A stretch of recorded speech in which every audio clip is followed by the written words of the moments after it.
Welcome to Sugar Pills, a practical guide to self-care, where your host, writer, actor and producer Candy Washington helps you live a more joyful life with a cheeky dash of pop culture news. Be sure to subscribe, leave a 5-star review and join the conversation on Instagram at Candy Washington. Let's go!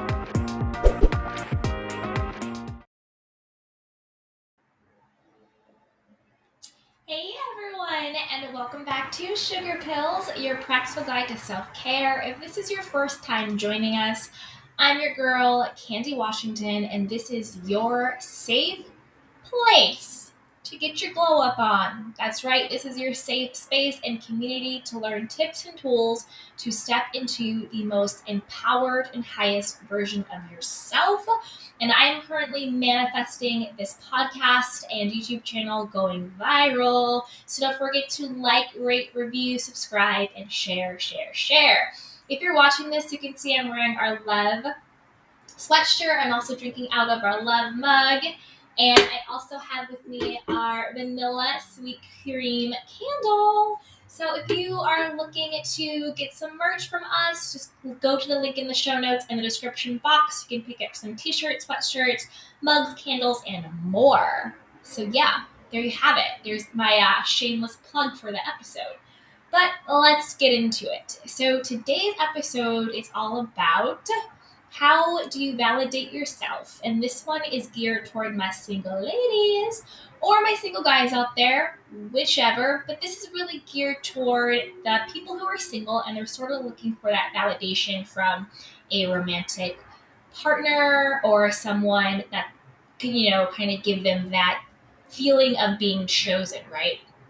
So basically, we want validation from other people because we want them to co-sign at our core. We want them to co-sign our worthiness.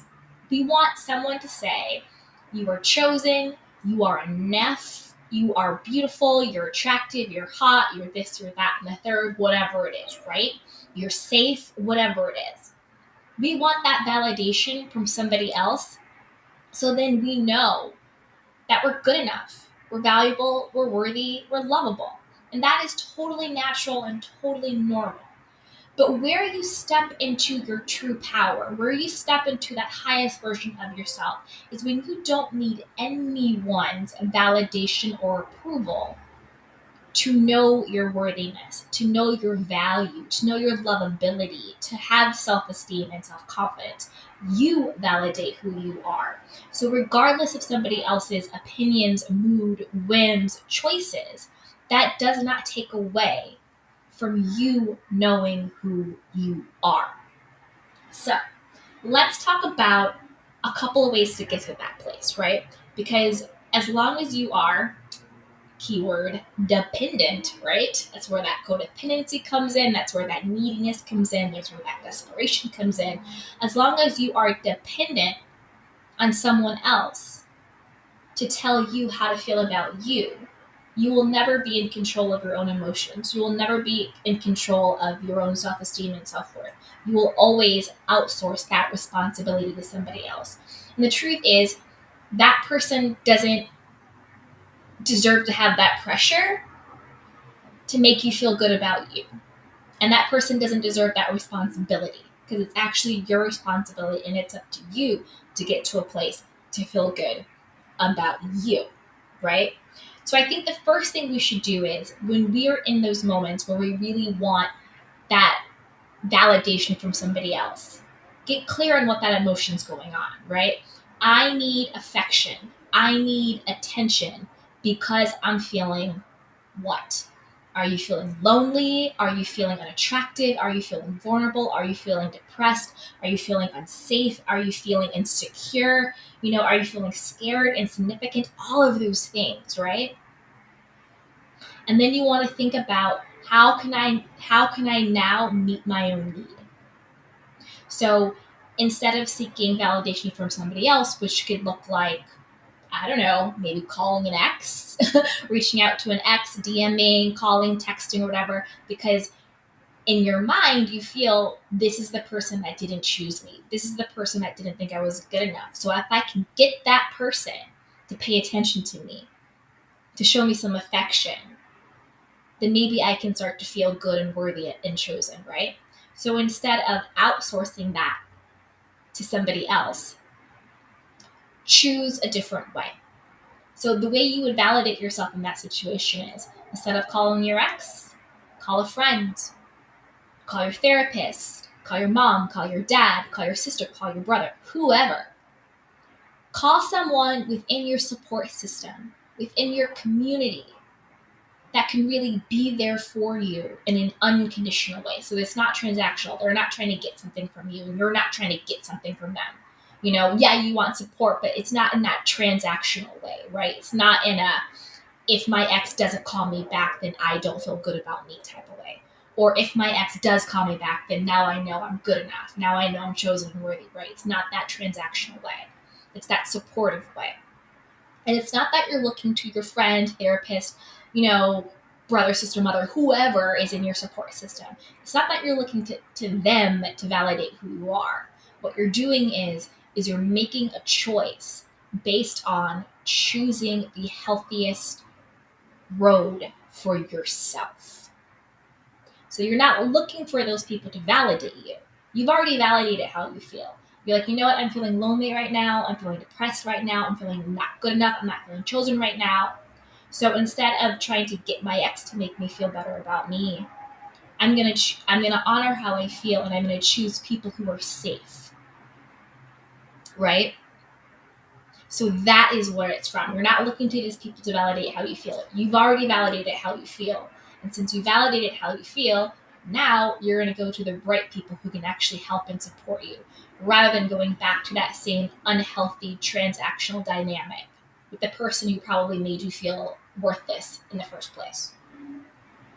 Another way it shows up could be, maybe you're like, I need affection, I need attention, I need to feel validated because I'm feeling unattractive, not chosen, unworthy, not lovable. So instead of seeking outside of yourself, right? Instead of swiping right on Tinder, or going out to the club and picking up John Doe or Jane Doe or whatever it is, or sexting somebody on the internet, whatever it is, right? Instead of seeking that type of external validation, get quiet and get with yourself. Run a hot bath, really massage your body with essential oils and lotions, and, see what your skin feels like, right? Really get into yourself. Give yourself a massage, what makes you feel good, instead of looking for somebody else to desire you, to make you feel attractive, to make you feel good, right? Give those things to yourself. Look in the mirror and show gratitude to every part of your body. Tell yourself you're beautiful. Do whatever you need to do. Get in tune with you, with what makes you feel good, what your pleasure points are, all of that stuff. So then when you go back out into the world, you show up already embodying the feeling of, I am desired, I am attractive, I am wanted, right? Rather than having that disempowered feeling of, I need you to choose me. I need you to tell me I'm pretty. I need you. I need you. I need you. I need you to want me, right? Those are two very different energetic levels.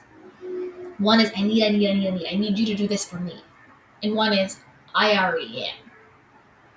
And when you get to that place of, I already am, that is actually when people then want to give to you. Those people that know they're beautiful, know they're desirable, know they're good enough, respects themselves, and then that is how the world treats them. But as long as you're with this, external validation, transactional, I need you to give me this so I feel, you will always be disempowered. But when you learn how to love you, when you learn how to desire you, when you learn how to know that you are beautiful, attractive, worthy, and enough, the world will show up accordingly to how you feel. That could also show up as in, we sometimes are needing attention, validation, and so we post a thirst trap. Don't do it, sis. Don't do it, boo-boo. And we've all been there. We could have 5 followers or 5 million followers, but when we post that one thirst trap, that one person, you want to like it. You want that one person to see your story. That you want that one person to slide into the DMs, right? Don't do it. A thirst trap means you're thirsty.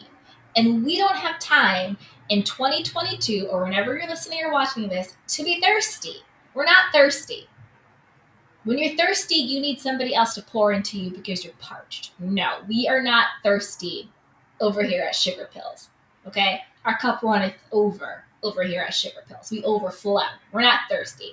So before you post that thirst trap, trying to get a stranger on the internet or someone that that you are hoping sees your story or post or comments or likes or DM, whatever, give yourself that attention and validation. Buy yourself flowers. Put on some makeup or whatever it is. Dress up. Take photos of yourself for you, not to post anywhere, but just for you. Take yourself out on a date. Show yourself that attention and validation. Give it to yourself. Fill up your own cup. So anything else that happens, if somebody happens to like a post, if somebody happens to see you, that's the overflow. But your cup is already full. So you don't need a thirst trap because you already are overflowing from what you already gave yourself.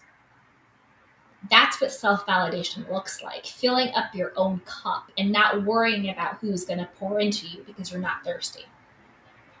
It can also show up in unhealthy, toxic ways of coping, because when we are in that mode of needing external validation, again, we're feeling that depression or loneliness or anxiety or unworthiness or not good enough or not seen or not chosen.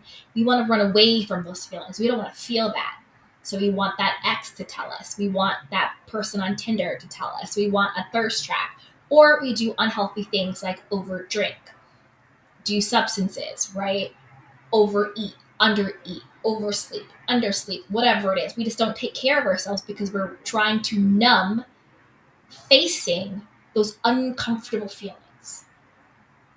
So instead of doing those unhealthy practices, let's do some self-care practices to validate ourselves. It's okay to feel these feelings because you have the tools to feel them and to move through them. And that's what it is when you're really looking for external validation. You're trying to run away from yourself. You don't want to feel these feelings.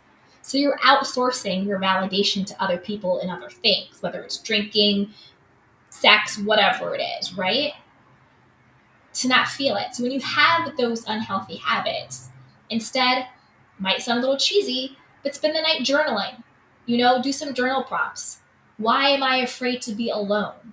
What feeling am I running away from? What would happen if I allowed myself to feel X, Y, and Z? Journal, get it out.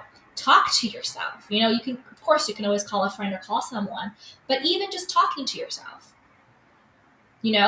Hey, I'm feeling this way right now. I wonder why I'm feeling that. This happened, this happened, this happened. I'm really missing this person. I really wish I had this. Just get it out.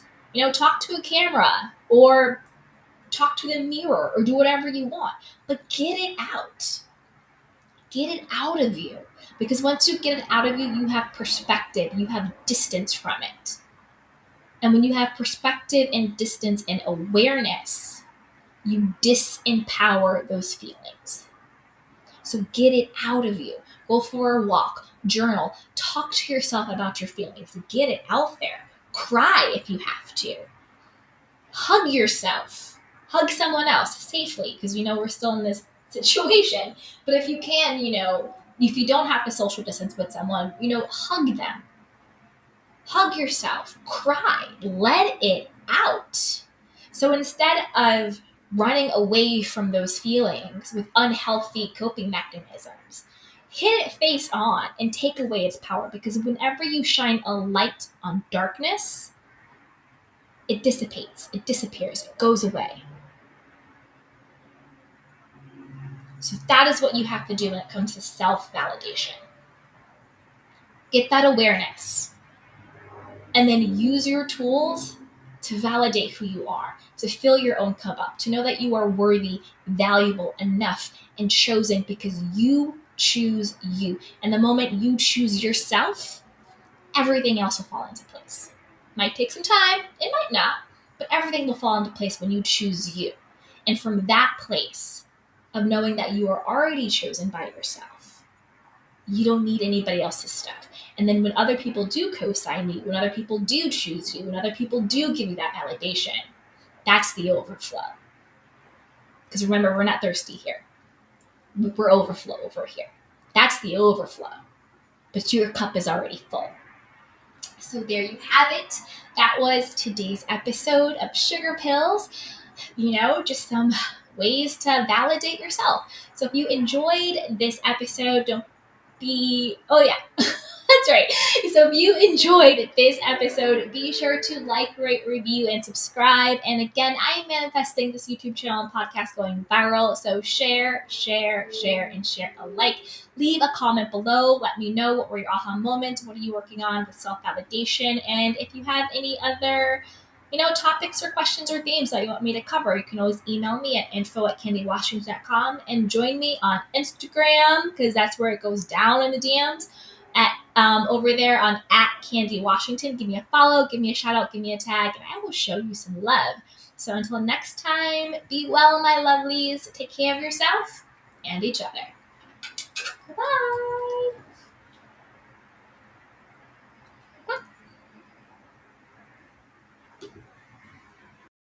Welcome to Sugar Pills, a practical guide to self-care, where your host, writer, actor, and producer Candy Washington helps you live a more joyful life with a cheeky dash of pop culture news. Be sure to subscribe, leave a 5-star review, and join the conversation on Instagram @Candy Washington. Let's go!